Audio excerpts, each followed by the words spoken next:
नमस्कार दोस्तों। स्वागत करते हैं आप सभी का आपके अपने इस यूट्यूब चैनल में। दोस्तों, आज इस वीडियो में हम भारत के भूगोल से रिलेटेड कुछ इंपॉर्टेंट एमसीक्यूज करेंगे। यह इस सीरीज का दूसरा वीडियो होगा, जिसका पहला वीडियो मैंने पिछली बार डाला था। तो इस वीडियो में कुल 150 प्रश्न उत्तर होंगे, जो विभिन्न एग्जामों जैसे कि SSC, banking, railway, defence, state PCS, RO, ARO आदि के लिए बहुत ही महत्वपूर्ण होता है। तो चलिए वीडियो को शुरू करते हैं। पहला प्रश्न है, भारत में सबसे ज्यादा नलकूप द्वारा सिंचाई किस राज्य में होती है? तो इसका सही आंसर है उत्तर प्रदेश। तो उत्तर प्रदेश में भारत के नलकूप सिंचित क्षेत्र का 28.19% हिस्सा है। अगला प्रश्न है, मानस टाइगर रिजर्व कहाँ स्थित है? तो असम में स्थित है। किस राज्य में बाघ अभ्यारण्यों की संख्या सबसे ज्यादा है? तो मध्य प्रदेश में 7 बाघ अभ्यारण्य है। तो कहाँ कहाँ है? बांधवगढ़, कान्हा, पन्ना, पेंच, सतपुड़ा, संजय दुबरी और नव घोषित वीरांगना दुर्गावती, जो सबसे नया है। अगला प्रश्न है, भारत में वर्तमान समय में कितनी लाख हेक्टेयर भूमि सिंचित है? तो 683.2 लाख हेक्टेयर भूमि सिंचित है। अगला प्रश्न है, भारत के किस राज्य में तालाब सिंचाई का प्रतिशत सबसे अधिक है? तो दक्षिणी भारत में है।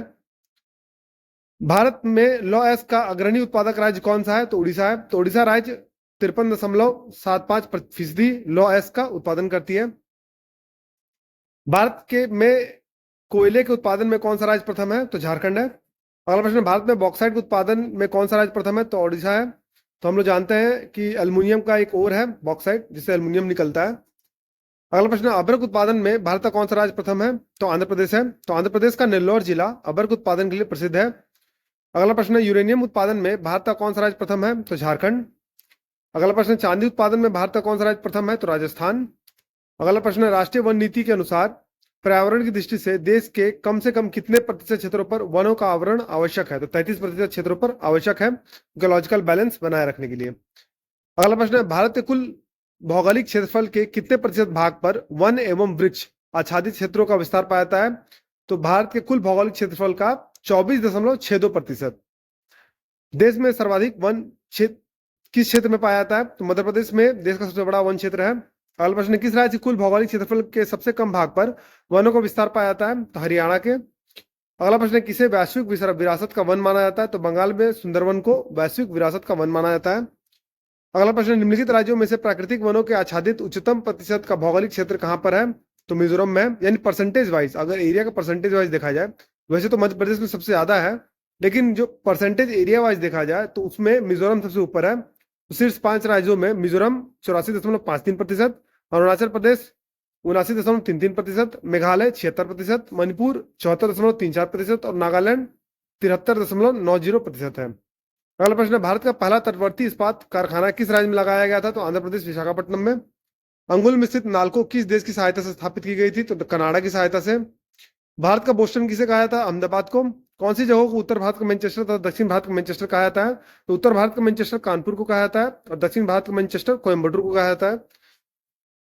भारत में पहली चीनी मिल की स्थापना किस राज्य में हुई थी? तो बिहार, बेतिया में हुई थी 1940 में। रेलवे कोच के उत्पादन के लिए कौन सा स्थान प्रसिद्ध है? तो कपूरथला पंजाब में स्थित है, वो प्रसिद्ध है। इसके अलावा पेरम्बदूर जो चेन्नई के पास स्थित है, वो भी प्रसिद्ध है। भारत में चमड़े का प्रमुख उत्पादक राज्य कौन सा है? तो कानपुर उत्पादक स्थान है। भारतीय वन सर्वेक्षण रिपोर्ट 2021 के आंकड़ों के अनुसार किस राज्य ने सबसे अधिक वन क्षेत्र जोड़ा है? यानी कि वन क्षेत्र में वृद्धि किस राज्य में हुई सबसे ज्यादा? तो आंध्र प्रदेश में। तो वन क्षेत्र में वृद्धि दिखाने वाले शीर्ष 3 राज्य, आंध्र प्रदेश में 647 वर्ग किलोमीटर, उसके बाद तेलंगाना 632 वर्ग किलोमीटर और तो फिर उड़ीसा है 537 वर्ग किलोमीटर है। भारत में मैंग्रोव वन के अतिरिक्त अंतर्गत क्षेत्रफल कितना है? तो 4,992 वर्ग किलोमीटर।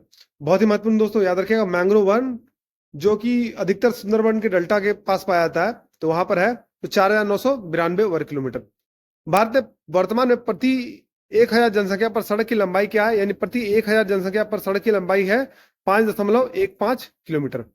देश में सड़कों की कुल लंबाई में राष्ट्रीय राजमार्ग का योगदान है कितना है? तो 2.32%। 2024 तक देश में राष्ट्रीय राजमार्ग की कुल लंबाई कितनी है? तो ये अपडेटेड डाटा दोस्तों, तो 1,46,145 किलोमीटर।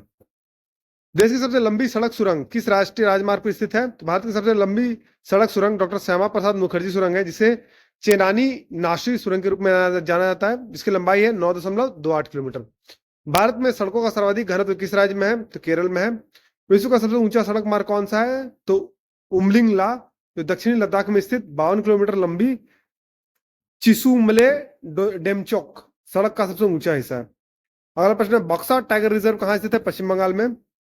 भारत का सबसे बड़ा बाघ अभयारण्य कौन सा है? तो Nagarjuna Sagar Srisailam tiger reserve. Nagarjuna Sagar Srisailam tiger reserve 5 जिलों में 2595.74 वर्ग किलोमीटर के क्षेत्र में फैला हुआ है। भारतीय रेल कितने मंडल में विभाजित है? तो भारत में कुल 19 रेलवे जोन है, यानी 19 मंडल है। तो मेट्रो रेलवे कोलकाता को अगर जोड़ा है तो 19 रेलवे जोन है। रेलवे के अंतर्गत बड़ी लाइन में पटरियों की चौड़ाई कितनी होती है? तो 1.676 मीटर। यूनेस्को द्वारा भारत के कुल कितने रेल मार्गों को विश्व विरासत सूची में शामिल किया गया है? तो दार्जिलिंग हिमालयन रेलवे 1999 में उसको सूचित किया गया है। नीलगिरी माउंटेन रेलवे 2005 में सूचित किया गया है। कालका शिमला रेलवे 2008 में सूचित किया गया और छत्रपति शिवाजी टर्मिनस मुंबई को 2004 में सूचित किया गया। तो 4 रेल मार्गों को विश्व विरासत सूची में शामिल किया गया। निम्नलिखित को मिलाना है दोस्तों। हवाई अड्डे का नाम और शहर का नाम है। तो केम्पेगौड़ा अंतर्राष्ट्रीय हवाई अड्डा है, वो है बेंगलोर में, बेंगलोर हवाई अड्डे को कहा जाता है। राजीव गांधी अंतर्राष्ट्रीय हवाई अड्डा जो है वो हैदराबाद को कहा जाता है। वीर सावरकर अंतर्राष्ट्रीय हवाई अड्डा जो है वो पोर्ट ब्लेयर को कहा जाता है। और देवी अहिल्याबाई होलकर अंतर्राष्ट्रीय हवाई अड्डा को जो है इंदौर को कहा जाता है। पारादीप बंदरगाह किस राज्य में है? तो उड़ीसा में है। भारत का एकमात्र सागरीय क्षेत्र है जहाँ दिन में 4 उच्च ज्वार आते हैं। तो कच्छ की खाड़ी। डॉल्फिन नोच से कौन सा भारतीय बंदरगाह संबंधित है? तो विशाखापट्टनम। भारत का कौन सा बंदरगाह एशियाई कछुआओं के लिए प्रसिद्ध है? तो पाराद्वीप। कांडला बंदरगाह जो कि एक ज्वारीय बंदरगाह किस राज्य में है? तो गुजरात में है। भारत का सबसे गहरा लैंडलॉक बंदरगाह कौन सा है? तो विशाखापट्टनम है। भारतीय संविधान में जनगणना को किस अनुसूची में डाला गया है? तो 7वीं अनुसूची में। भारतीय संविधान की किस धारा में देश की जनगणना करने का दायित्व संघ सरकार को दिया जाता है? तो 246 में, है ना, 246वीं धारा के अनुसार। भारत में जनगणना की शुरुआत कब हुई थी? तो 1872 में। तो भारत में पहली जनगणना लॉर्ड मेयो के कार्यकाल में शुरू हुई थी। भारत में नियमित जनगणना की शुरुआत कब और किसके कार्यकाल में हुई थी? तो 1881 ईस्वी में लॉर्ड रिपन के कार्यकाल के दौरान। 2021 में होने वाली जनगणना स्वतंत्र भारत की कौन सी जनगणना होगी? तो 8वीं जनगणना होगी। किस वर्ष की जनसंख्या विभाजक वर्ष माना गया है? तो 1921 को जनसंख्या विभाजक वर्ष माना गया है। 2011 में हुई जनगणना के अनुसार भारत की कुल जनसंख्या विश्व की कुल जनसंख्या कितना प्रतिशत है? तो 17.5% है। 2011 में हुई जनगणना के अनुसार किस राज्य की जनसंख्या में दशकीय वृद्धि दर ऋणात्मक है, यानी नेगेटिव है? तो नागालैंड में है, तो वहां पर वृद्धि दर नेगेटिव है। 2011 में हुई जनगणना के अनुसार भारत में शिशु लिंगानुपात कितना है? तो 918 है। 2011 में हुई जनगणना के अनुसार अनुसूचित जातियों और अनुसूचित जनजातियों में लिंगानुपात कितना है? तो अनुसूचित जातियों में प्रति 1000 पुरुषों में 945 और अनुसूचित जनजातियों में 990। तो बहुत ही अच्छा इक्वलाइजेशन है अनुसूचित जनजातियों में। 2011 में हुई जनगणना के अनुसार देश में अनुसूचित जाति और अनुसूचित जनजाति की जनसंख्या देश की कुल जनसंख्या का कितना प्रतिशत था? तो अनुसूचित जाति का 16.6% और अनुसूचित जनजाति का 8.6%। बहुत इंपॉर्टेंट है। 2011 में हुई जनगणना के अनुसार देश की कुल जनसंख्या में ग्रामीण जनसंख्या का कितना प्रतिशत था? तो 68.8%। अगला प्रश्न, जनसंख्या की दृष्टि से भारत के 3 सबसे बड़े राज्यों का सही क्रम क्या है? तो सबसे ज्यादा उत्तर प्रदेश, फिर महाराष्ट्र, फिर बिहार। 2011 में हुई जनगणना के अनुसार सर्वाधिक दशकीय वृद्धि दर किस राज्य का है? तो मेघालय का है। 2011 में हुई जनगणना के अनुसार सर्वाधिक लिंगानुपात किस राज्य का है? तो केरल का है। तो उसमें केरल में प्रति 1000 पुरुष में 1084 महिलाएं हैं। अगला प्रश्न है, 2011 में हुई जनगणना के अनुसार न्यूनतम लिंगानुपात किस राज्य का है? तो हरियाणा का है। तो सबसे खराब है, जिसमें कि प्रति 1000 पुरुषों में 877 महिलाएं हैं। अगला प्रश्न, 2011 में हुई जनगणना के अनुसार सर्वाधिक ग्रामीण जनसंख्या और सर्वाधिक नगरीय जनसंख्या वाला राज्य कौन सा है? तो सर्वाधिक ग्रामीण वाला जनसंख्या वाला राज्य है हिमाचल प्रदेश और सर्वाधिक नगरीय जनसंख्या वाला राज्य है महाराष्ट्र। अगला प्रश्न, 2011 में हुई जनगणना के अनुसार सर्वाधिक अनुसूचित जाति किस राज्य में है? तो उत्तर प्रदेश में है। 2011 में हुई जनगणना के अनुसार सर्वाधिक अनुसूचित जनजाति किस राज्य में है? तो मध्य प्रदेश में है। किन भारतीय राज्य या राज्यों में कोई भी अनुसूचित जाति निवास नहीं करती है? तो नागालैंड और अरुणाचल प्रदेश में कोई भी अनुसूचित जाति निवास नहीं करती है। आपसे ध्यान रखिएगा, किन भारतीय राज्यों में कोई भी अनुसूचित जनजाति निवास नहीं करती है? तो जनजाति हरियाणा और पंजाब में निवास नहीं करती है। किन भारतीय केंद्र शासित प्रदेशों में कोई भी अनुसूचित जनजाति निवास नहीं करती है? तो चंडीगढ़ और दिल्ली में। भारत की सबसे बड़ी बहुउद्देशीय नदी घाटी परियोजना कौन सी है? तो भाखड़ा नागल बर्फ परियोजना है। दामोदर घाटी परियोजना से लाभान्वित होने वाला राज्य निम्न में से कौन है? तो झारखंड और पश्चिम बंगाल है। मयूराक्षी परियोजना किस राज्य में है? तो पश्चिम बंगाल में है। नागार्जुन सागर परियोजना किस नदी पर निर्मित है? तो कृष्णा नदी पर है। तो नागार्जुन सागर परियोजना से लाभान्वित होने वाला राज्य कौन कौन से है? तो आंध्र प्रदेश है और तेलंगाना है। इंदिरा गांधी नहर परियोजना किस नदी पर निर्मित है? तो सतलज नदी पर है। तो यह परियोजना राजस्थान में स्थित है। इंदिरा गांधी नहर परियोजना से लाभान्वित होने वाले राज्य कौन कौन से है? राजस्थान है, हरियाणा और पंजाब है। उकाई परियोजना किस राज्य और किस नदी पर निर्मित है? तो गुजरात में ताप्ती नदी पर। ताप्ती नदी मध्य प्रदेश के बैतूल जिले से निकलती है। रिहंद परियोजना किस राज्य में है? तो उत्तर प्रदेश में है। दुर्गा बैराज परियोजना किस नदी पर निर्मित है? तो दामोदर नदी पे है। तो दुर्गा बैराज परियोजना से लाभान्वित होने वाला राज्य झारखंड और पश्चिम बंगाल है। इडुक्की परियोजना किस राज्य और किस नदी पर निर्मित है? तो पेरियार नदी पर, केरल राज्य में है। माता टीला परियोजना किस नदी पर निर्मित है? तो माता टीला बांध भारत के उत्तर प्रदेश के ललितपुर जिले में स्थित एक बांध है, जिसे 1998 में बेतवा नदी पर बनाया गया था। तो परियोजना से लाभान्वित होने वाला राज्य कौन कौन सा है? उत्तर प्रदेश और मध्य प्रदेश है। रामगंगा परियोजना किस राज्य में है? तो उत्तराखंड राज्य के पौड़ी गढ़वाल में रामगंगा नदी पर। भीमा परियोजना किस नदी पर निर्मित है? तो पवना नदी पर। शारदा परियोजना किस राज्य में है? उत्तर प्रदेश। शरावती परियोजना किस राज्य में है? कर्नाटक। पंचायत परियोजना कहाँ स्थित है और किस नदी पे है? तो झारखंड में दामोदर नदी पे है। गंगा सागर परियोजना किस नदी पर निर्मित है? तो चंबल नदी पे है। यह परियोजना मध्य प्रदेश में स्थित है। राणा प्रताप सागर परियोजना किस नदी पर और किस राज्य में स्थित है? तो राजस्थान राज्य में चंबल नदी पर स्थित है राणा प्रताप सागर परियोजना। जवाहर सागर परियोजना किस राज्य और किस नदी पे है? तो राजस्थान राज्य में चंबल नदी पे है। तो दोस्तों, इस तरह की परियोजनाओं में आपको वो किस राज्य में है ये और किस नदी पे है, ये दोनों पॉइंट याद रखना पड़ेगा। सरहिंद नया नहर परियोजना किस राज्य और किस नदी पर निर्मित है? तो हरियाणा में सतलुज नदी पे। सरदार सरोवर परियोजना किस नदी और किस राज्य में निर्मित है? तो नर्मदा नदी पर, गुजरात राज्य में। सरदार सरोवर परियोजना से लाभान्वित होने वाला राज्य कौन कौन सा है? तो राजस्थान, मध्य प्रदेश, गुजरात और महाराष्ट्र। भारत में बोडो जनजाति कहाँ पाई जाती है? तो मुख्यतः असम में और मेघालय के कुछ भागों में। तो 92 संविधान संशोधन अधिनियम के तहत बोडो को 8वीं अनुसूची में शामिल किया गया है। तो 8वीं अनुसूची में दोस्तों 3 और लैंग्वेज को शामिल किया गया था, जिसमें तो 4 लैंग्वेज कौन कौन थे? बोडो, डोगरी, मैथिली और संथाली। प्रसिद्ध हॉर्नबिल त्योहार किस जनजाति द्वारा मनाया जाता है? तो नागालैंड की नागा जनजातियों के द्वारा। निम्नलिखित में से किस राज्य में मोपला जनजाति पाई जाती है? तो केरल में पाई जाती है मोपला जनजाति। जारवा और सेंटिनल जनजातियां भारत में किस स्थान पर पाई जाती है? तो अंडमान और निकोबार द्वीप समूह में। दोस्तों, कुछ वर्षों पहले जो सेंटिनल जनजातियां थी, उनके द्वारा एक अमेरिका के नागरिक की हत्या कर दी गई थी, तो तब वो चर्चा में था। फिरोजपुर किस नदी के किनारे अवस्थित है? तो सतलज नदी किनारे। कानपुर किस नदी किनारे अवस्थित है? तो गंगा नदी किनारे। तिरुचिरापल्ली किस नदी किनारे अवस्थित है? तो कावेरी नदी किनारे। अयोध्या किस नदी के किनारे अवस्थित है? तो सरयू नदी किनारे। निम्न में से कौन सा नगर क्षिप्रा नदी के किनारे अवस्थित है? तो उज्जैन। उज्जैन में ही महाकालेश्वर मंदिर है दोस्तों, ये भी याद रखिएगा। भारत में टाइगर स्टेट के नाम से किस राज्य को जाना जाता है? तो मध्य प्रदेश को। भारत का कौन सा national park olive Ridley turtle के लिए प्रसिद्ध है? तो भीतरकनिका नेशनल पार्क। कश्मीरी महामृग किसके लिए प्रसिद्ध है? तो डचीगाम नेशनल पार्क के लिए में प्रसिद्ध है। किस नेशनल पार्क को पक्षियों का स्वर्ग कहा जाता है? तो राजस्थान में स्थित केवलादेव नेशनल पार्क। तो वहां पर क्या होता है कि साइबेरियन क्रेन और जो भी इस तरह की पक्षियां हैं जो विदेशों में निवास करती है, वो यहाँ पर अक्सर विजिट करती है, आती है। विश्व का एकमात्र तैरता हुआ नेशनल पार्क है, कौन सा है? तो किबुल लामजाओ नेशनल पार्क। लाख बहाशी पक्षी विहार कहाँ स्थित है? तो कन्नौज में। सुरहाताल पक्षी विहार कहाँ स्थित है? तो बलिया में। भीमराव अंबेडकर पक्षी विहार कहाँ स्थित है? तो प्रतापगढ़ में। नामदफा बाघ रिजर्व किस राज्य में है? तो अरुणाचल प्रदेश में है। विश्व का सर्वाधिक ऊंचाई पर अवस्थित बाघ रिजर्व कौन सा है? तो नामदफा बाघ रिजर्व। क्षेत्रफल की दृष्टि से भारत का सबसे छोटा बाघ रिजर्व कौन सा है? तो बोर टाइगर रिजर्व महाराष्ट्र में। बांधवगढ़ और पन्ना बाघ रिजर्व किस राज्य में है? तो मध्य प्रदेश में है। दुधवा और पीलीभीत बाघ रिजर्व किस राज्य में है? तो उत्तर प्रदेश में है। सतकोसिया बाघ रिजर्व किस राज्य में है? तो उड़ीसा में है। कलपक्कम परमाणु उत्पादन केंद्र किस राज्य में है? तो तमिलनाडु में है। मसालों का बगीचा किसे कहा जाता है? तो केरल को कहा जाता है। पुष्कर झील राजस्थान के किस जिले में स्थित है? तो अजमेर में है। तसोंगमो झील किस राज्य में? तो सिक्किम में है। उमियम झील किस राज्य में? मेघालय में है। श्योक, गिलगित और जास्कर किसकी प्रमुख सहायक नदियां हैं? तो सिंधु नदी की है। निम्नलिखित में से कौन दामोदर नदी की सहायक नदी है? तो बराकर है।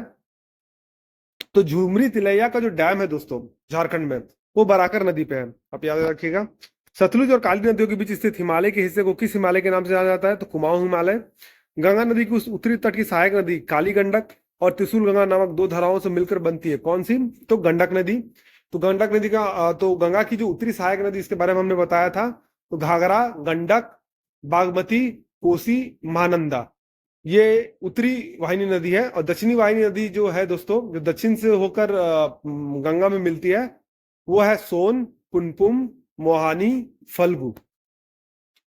अगला प्रश्न है, उस शहर की पहचान कर जो सरयू नदी के तट पर स्थित है? तो अयोध्या। ओंग और तेल किस नदी की सहायक नदियां हैं? तो महानदी की है। भारत का सबसे लंबा नदी पुल कौन सा है? तो असम में ब्रह्मपुत्र नदी को ढोला सदिया पुल से पार किया जाता है, जिसे डॉक्टर भूपेन हजारिका पुल के नाम से जाना जाता है। तो वो सबसे लंबा नदी पुल है, जो भारत का पहला और सबसे लंबा पुल है। प्रधानमंत्री नरेंद्र मोदी ने 2020 में 9.15 किलोमीटर लंबे ढोला सदिया या भूपेन हजारिका नदी पुल का उद्घाटन किया था। अगला प्रश्न है, भारत को उत्तर से दक्षिण तक का विस्तार कितना है? तो 3,214 किलोमीटर। तो भारत का पश्चिम से पूर्व का विस्तार कितना है? 2,933 किलोमीटर। दोस्तों, कभी कभी एग्जाम में ये भी पूछा जाता है कि भारत का उत्तर से दक्षिण और पश्चिम से पूरब तक के विस्तार का अंतर कितना है। तो आप दोनों डाटा को याद रखिएगा, तो आप एग्जाम में माइनस करके लिख सकते हैं। कौन सी पर्वत श्रृंखला उत्तरी मैदानों को दक्कन के पठार से अलग करती है? तो विंध्य पर्वतमाला। भारत में शेर पूंछ वाले यानी लायन टेल्ड मकाक बंदर की सबसे बड़ी आबादी कहाँ पाई जाती है? तो silent valley national park Kerala में। असम और मेघालय में पाए जाने वाले वन किस प्रकार के वन है? तो सदाबहार वन है। मैंग्रोव वन सबसे अधिक किस क्षेत्र में पाया जाता है? तो सुंदरवन में। भारत में प्रोजेक्ट एलिफेंट कब शुरू किया गया था? तो फरवरी 1992 में। भारत में कुल कितने हाथी रिजर्व है यानी एलिफेंट रिजर्व है? तो वो है 33। तो 3,049 वर्ग किलोमीटर फैला तराई हाथी रिजर्व उत्तर प्रदेश में स्थित भारत का 33वां हाथी रिजर्व है, जो सबसे लेटेस्ट है, आप याद रखिएगा। क्षेत्रफल की दृष्टि से भारत का सबसे बड़ा हाथी रिजर्व कौन सा है? तो मैसूर हाथी रिजर्व। इसके अंतर्गत कुल 6,724 वर्ग किलोमीटर एरिया आता है। दक्कन का पठार मुख्यतः किससे बना है? तो आग्नेयी चट्टानों से बना हुआ है, यानी इग्नियस रॉक से बना हुआ है, जो वॉल्केनिक एक्टिविटी से ज्वालामुखी एक्टिविटी से ऊपर आते हैं, सतह के ऊपर आते हैं और वो फैल जाते हैं। अंडमान सागर और दक्षिण चीन सागर के बीच कौन सी जल संधि स्थित है? तो मलक्का जल डबरू मध्य।